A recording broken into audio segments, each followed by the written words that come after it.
Salut les bobies! Bon, je me suis levé avec un petit torticolis. Bon, léger, hein, léger. Donc du coup aujourd'hui on va parler de douleurs cervicales. Je vais vous donner un peu les bases par rapport aux douleurs cervicales. Qu'est-ce qui fait que vous avez mal au cervical, etc. Et comment ce qu'il faut faire pour les entretenir et pour pas avoir de douleurs. Juste après l'intro.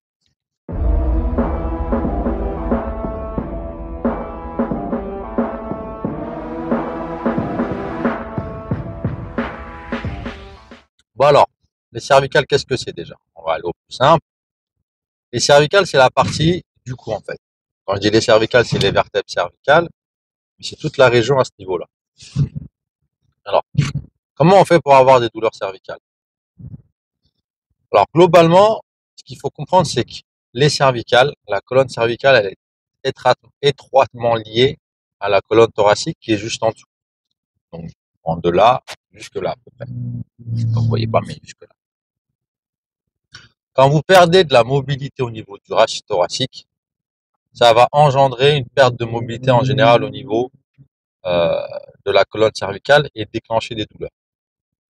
Donc, pour ne pas avoir mal au cervical, il faut avoir une bonne mobilité thoracique. Et la colonne, elle bouge selon trois plans, que ce soit au niveau cervical, au niveau lombaire, ou au niveau thoracique. Les trois plans, c'est la rotation, donc droite-gauche, devant-derrière, qu'on va appeler flexion-extension, et les inclinaisons, pencher la tête à droite et pencher la tête à gauche. La combinaison de ces trois mouvements fait que vous pouvez bouger la tête dans tous les sens. Donc, les mobilités qu'en général on a tendance à perdre. Ce qu'il faut comprendre, c'est que votre corps, en fait, je crois que je dis beaucoup en fait, hein. Dites-moi dans les commentaires si je dis beaucoup en fait dans ma vidéo et dans mes vidéos. Je crois que je le dis beaucoup. Je vais essayer de pas le dire. Ça va être compliqué, je crois. Donc, j'ai failli le dire. Là. On reprend.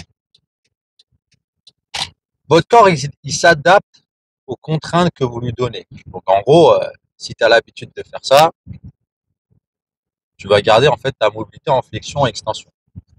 Dans la vie de tous les jours, les mobilités qu'on va perdre, que ce soit au niveau cervical ou au niveau thoracique, ça va être essentiellement, en premier lieu, ça va être l'inclinaison. Et l'inclinaison, pareil, du thorax. Pourquoi? Parce que c'est des mouvements, si vous faites pas de sport ou certaines activités physiques et sportives, c'est pas des mouvements qu'on a l'habitude de faire. Là, par exemple, je suis au volant, je conduis. Les mouvements de tête les plus importants que je vais faire, ça va être de la rotation, pour regarder mes angles morts, pour passer mes clignotants, un peu la flexion-extension, bon, pas trop au volant, mais dans la vie de tous les jours, quand vous êtes devant l'ordinateur, il y a beaucoup de flexion. Quand vous regardez votre téléphone, la tête elle est en flexion. L'extension, pas souvent.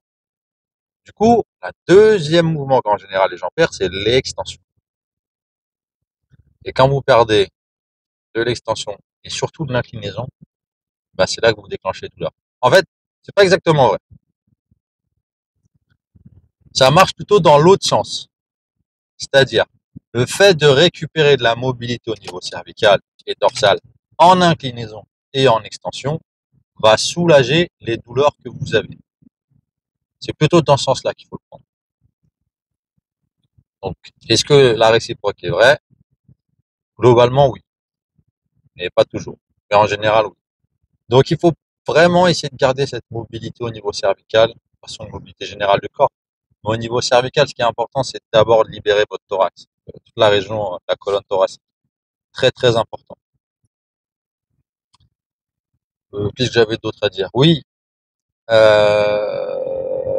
sur les cervicales, ce qu'on peut retrouver parfois,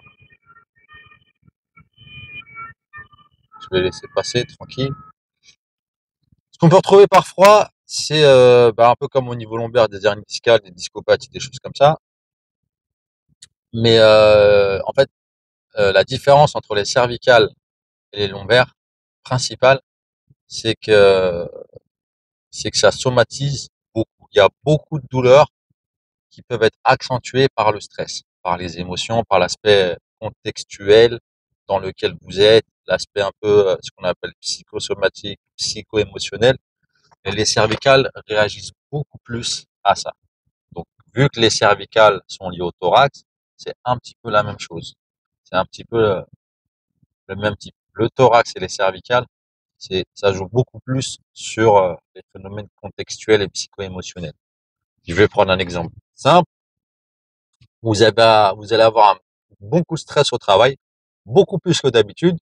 Il y a plus de chances que vous déclenchez des douleurs au niveau cervical que des douleurs au niveau lombaire.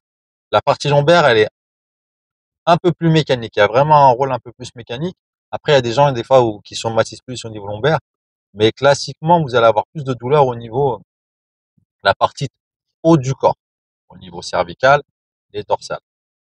Parfois l'épaule. Pourquoi? Parce que au niveau cervical, vous avez les nerfs. Et les nerfs qui donnent la douleur, la sensibilité de l'épaule, ils démarrent au niveau cervical.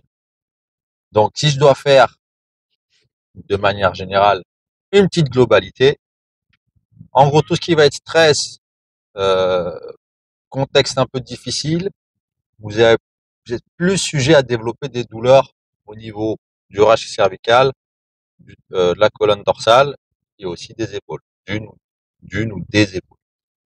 Voilà. Donc j'espère que ça va peut-être vous aider à comprendre là-dessus pourquoi vous avez mal à certains endroits et que ça a du mal à passer. La preuve, c'est quand vous partez en vacances et que vous êtes moins stressé et que ça va mieux, est-ce que ces douleurs diminuent? Ça, c'est un peu général sur tout le corps, mais vraiment la partie haute du corps, cervicale et dorsale et un petit peu l'épaule, ça somatise beaucoup plus. Donc voilà, voilà.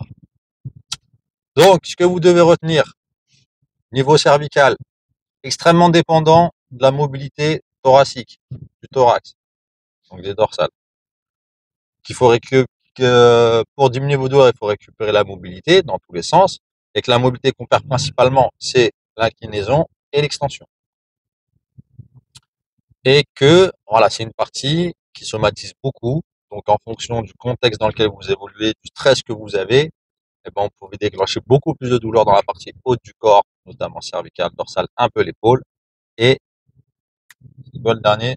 Et un petit peu moins au niveau lombaire. Voilà. Donc, dites-moi dans les commentaires, par exemple, si, ouais, j'ai eu un coup de stress et j'ai déclenché un torticolis. Schéma à peu près classique. D'ailleurs, euh, je fais un petit aparté. Moi, j'ai beaucoup de gens qui viennent me consulter en séance d'ostéo, en général, juste avant les vacances scolaires. Souvent les grandes, parce que, en fait, il y a une surcharge de travail qui vient se mettre en plus. Bah, gérer les vacances, préparer les valises, finir, en général son travail, puisque les gens, ils veulent boucler tout leur taf pour pouvoir partir l'esprit tranquille. Et en fait, il y a toute cette surcharge en plus qui fait que les gens, très souvent, la semaine avant qu'ils partent en vacances, ben, ils se prennent un torticolis, des fois un lumbago, mais c'est plus au niveau cervical souvent. Et ils ont besoin d'avoir une séance d'ostéo pour se libérer de tout ça. Voilà, voilà. Bah, dites-moi dans les commentaires aussi s'il y en a qui ont déjà eu ce cas-là. Et voilà, si j'ai un petit conseil à vous donner, faites attention toujours juste avant les vacances de pas vous, bon, c'est pas des grosses blessures, mais un lumbago ou un torticolis avant de partir en vacances, c'est toujours un peu rouge. Sur ce, je vous dis à la prochaine dans le noir. Allez, ciao. That's all you got. Take it right now before you get lost, yeah.